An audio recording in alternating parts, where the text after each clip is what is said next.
6:30 in the morning. An alarm rings. You open your eyes, and for a moment, you already know how the day will go. Work, commute, emails, meetings, traffic again, dinner, sleep. Then tomorrow, the same routine starts again. For millions of people, life quietly becomes a loop. Work 40 hours every week just to keep life running. But here's the uncomfortable question most people never ask. If technology has made work faster, smarter, and more efficient, why are we still working the exact same 40 hours every week? And in a moment, I'll show you two real-life examples that explain how this system quietly traps people, and at the end, one piece of advice that could save you years of frustration. First, let's understand where this idea even came from. The 40-hour workweek was created more than 100 years ago. Back then, factories were everywhere.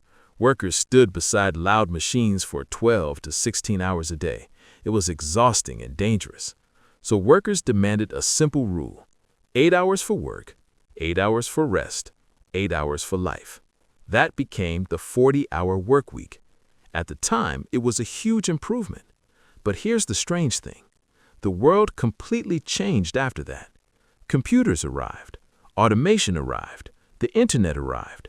Work that once took an entire day can now take 1 hour, but the work schedule stayed exactly the same. Now let's look at the first real-life example. Imagine Ahmed. Ahmed works in an office. His job is to prepare weekly reports for his company. Years ago, that report required hours of paperwork, calculations, and phone calls. It used to take almost the entire day. But today, Ahmed uses a computer. The software organizes the data automatically. The report is finished in 2 hours. So what happens next? Does Ahmed go home early? No. He stays in the office for the remaining 6 hours. More emails arrive, more meetings appear, more small tasks fill the day. The work didn't disappear. It simply expanded to fill the time. Now here's the second example. Meet Sara. Sara works in customer support. Her job is to answer customer questions online. Years ago, companies needed large teams for this work. But today, with automation tools and faster systems, Sara can answer questions much quicker. In fact, she can finish her daily workload in 4 hours. But she still stays online for the full 8-hour shift because the system doesn't pay her for solving problems. It pays her for being present. Time is what the system measures, not results. And this is where the real trap appears. Most people are taught something simple growing up: study hard, get a job, work full-time. But nobody explains the deeper structure. The entire economy is built around the idea that people will work those 40 hours.